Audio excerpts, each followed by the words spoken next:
The table was set, the food was warm, and the golden lights of my brand new apartment glowed against the evening sky. Balloons floated in the corner, candles flickered on the shelves, and the smell of fresh flowers filled the air.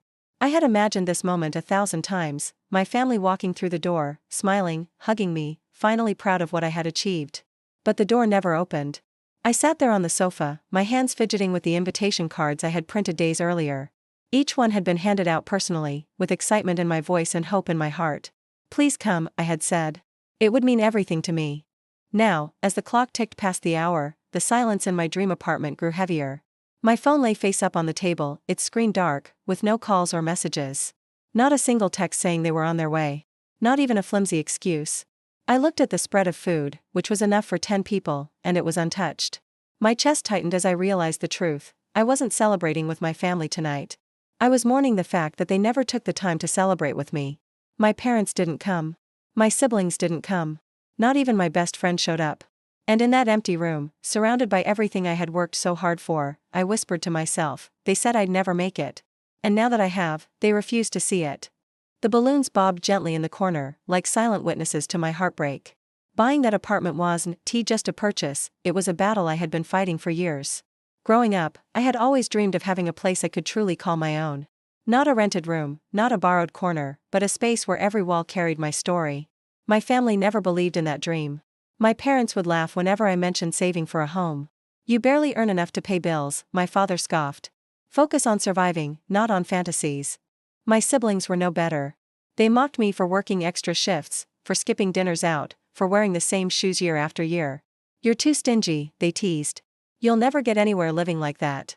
Even my so-called best friend joined in. She once told me, "Buying your own apartment? That's impossible for someone like you." She said it with a laugh, but I knew she meant it. What they didn't know was that every insult fueled me. Every joke about my impossible dream made me work harder. I took extra jobs, saved every coin, learned how to invest little by little.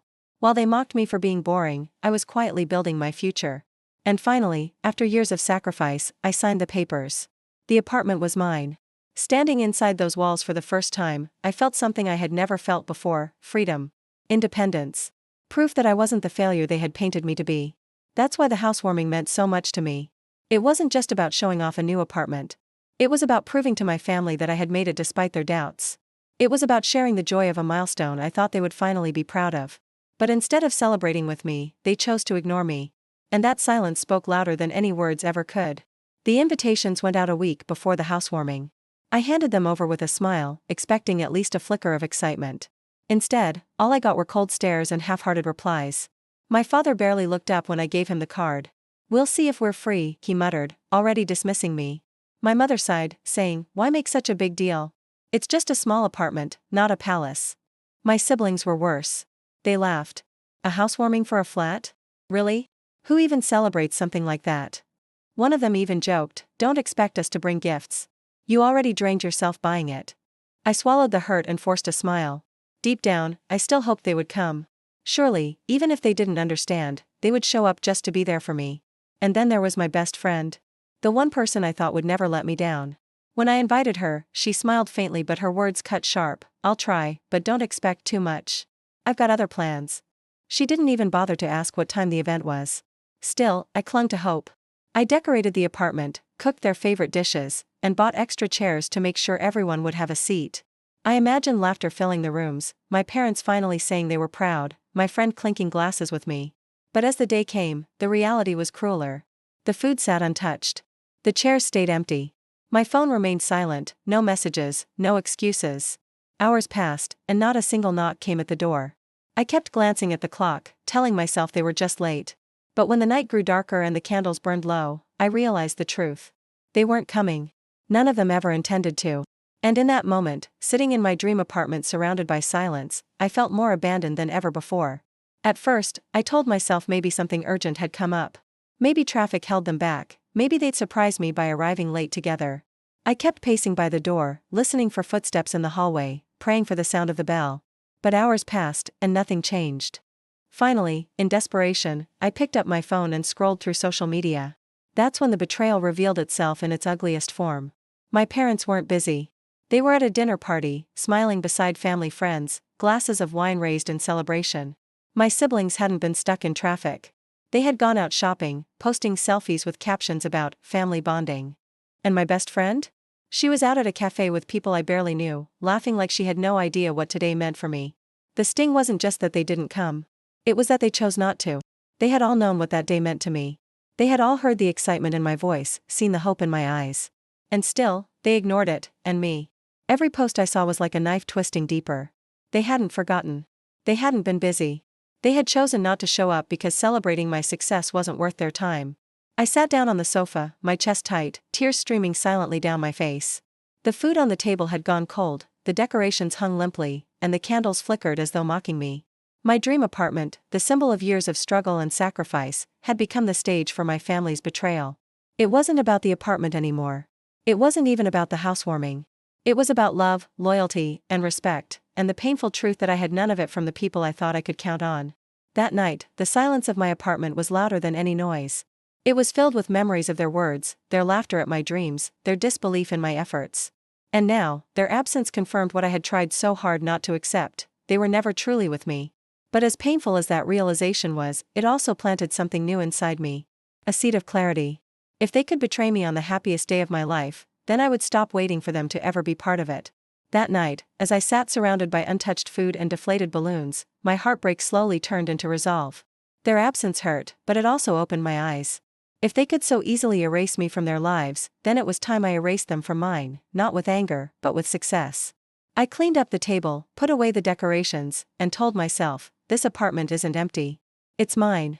It's filled with my hard work, my sacrifices, my story. And I will make sure the world sees it, even if they never do. The very next morning, I began putting my energy into transforming my apartment. I invested in new furniture, decorated the walls with memories that mattered to me, and created a warm, welcoming space that reflected who I truly was. Every detail, every corner became proof that I had built a life worth celebrating, whether my family recognized it or not. But my plan didn't stop at making the apartment beautiful. I started inviting the people who had actually supported me through the years: colleagues who cheered when I got the keys, neighbors who offered to help with the move, friends who never mocked my dreams. They came. They laughed. They filled the apartment with the warmth and joy I had hoped for on that first night. Slowly, my housewarming dream came true, not with the people I was born to, but with the people I chose. And I made sure to capture it all: the dinners, the celebrations, the laughter. Photos of my gatherings spread across social media, replacing the emptiness of that first evening with proof that I wasn't alone. And I knew, sooner or later, my family would see. They would see the life I had built without them. They would see the happiness they refused to be part of. And when they realized they had excluded themselves, it would sting far more than any words I could ever say. This was my revenge, not screaming, not begging, not confronting. My revenge was living well, thriving in the very life they swore I could never achieve. Because the sweetest revenge isn't about destroying someone else. It's about proving that even without them, you can rise higher than they ever imagined. It happened sooner than I expected. One afternoon, a few months after my lonely housewarming, there was a knock at my door. When I opened it, I found my parents standing there, my siblings just behind them. Their faces were stiff, their smiles forced, and their eyes wandered immediately past me into the apartment. They had finally heard. They had seen the pictures online, the gatherings, the celebrations, the joy that filled my apartment without them. They had seen colleagues praising me, neighbors tagging me in posts, even distant relatives commenting on how beautiful my place looked. And now, suddenly, my family wanted to come see it for themselves. "Your place looks nice," my mother said awkwardly as she stepped inside. My father nodded stiffly, his eyes scanning every detail of the apartment. My siblings whispered to each other, pointing at the furniture, the artwork, the cozy atmosphere I had created. But their words, their admiration, came too late.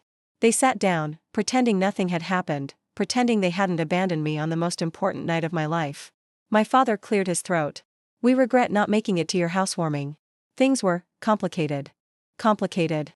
That was their excuse. I listened quietly, letting them speak. Then my brother finally said what they were all thinking. "You've done well for yourself. Maybe we should all spend more time here. As family." And there it was, the truth. They hadn't come out of love. They had come because they couldn't stand watching me celebrate without them. They wanted back into a life they had already walked out of. I stood by the window, looking at them. Calm. Strong. My voice didn't shake when I finally spoke. "You didn't come when I needed you. You didn't care when I invited you. And now that others see my success, suddenly you do. But this home isn't yours to walk into whenever you feel like it. You made your choice that night. And I made mine." The room fell silent. My siblings lowered their eyes, my mother bit her lip, my father had nothing left to say. For the first time, they realized they weren't the ones in control anymore. I was. And watching their silence was the closure I had been waiting for. After they left that evening, I stood by the door for a long time, staring at the empty hallway.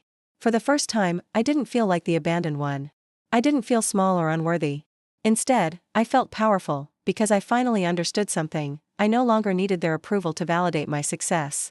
In the weeks that followed, my parents tried calling more often, sending polite messages, even dropping hints about visiting again.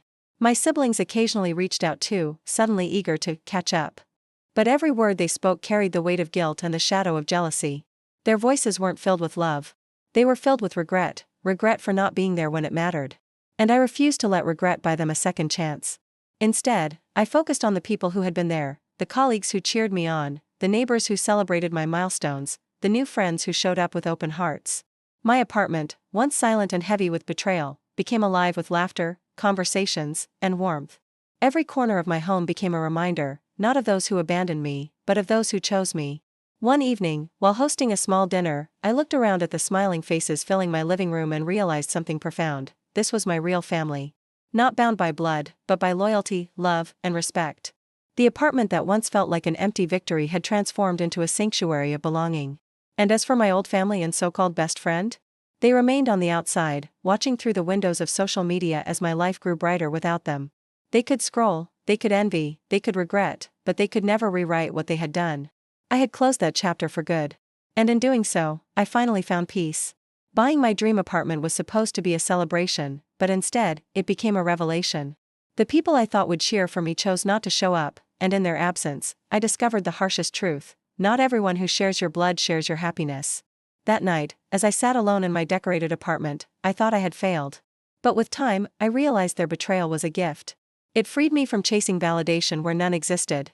It taught me that family isn't defined by titles like parents, siblings, or even best friend. Family is defined by actions, by who shows up when it matters, by who claps when you win, by who stands beside you when you rise. Their empty chairs reminded me that success doesn't always attract applause, sometimes it exposes envy. And when that happens, you have two choices: break under the weight of their silence, or rise higher in spite of it. I chose to rise. And that is the lesson I want to leave with you: never measure your worth by who shows up for you.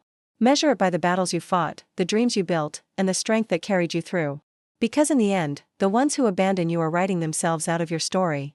The sweetest revenge isn't inviting them back.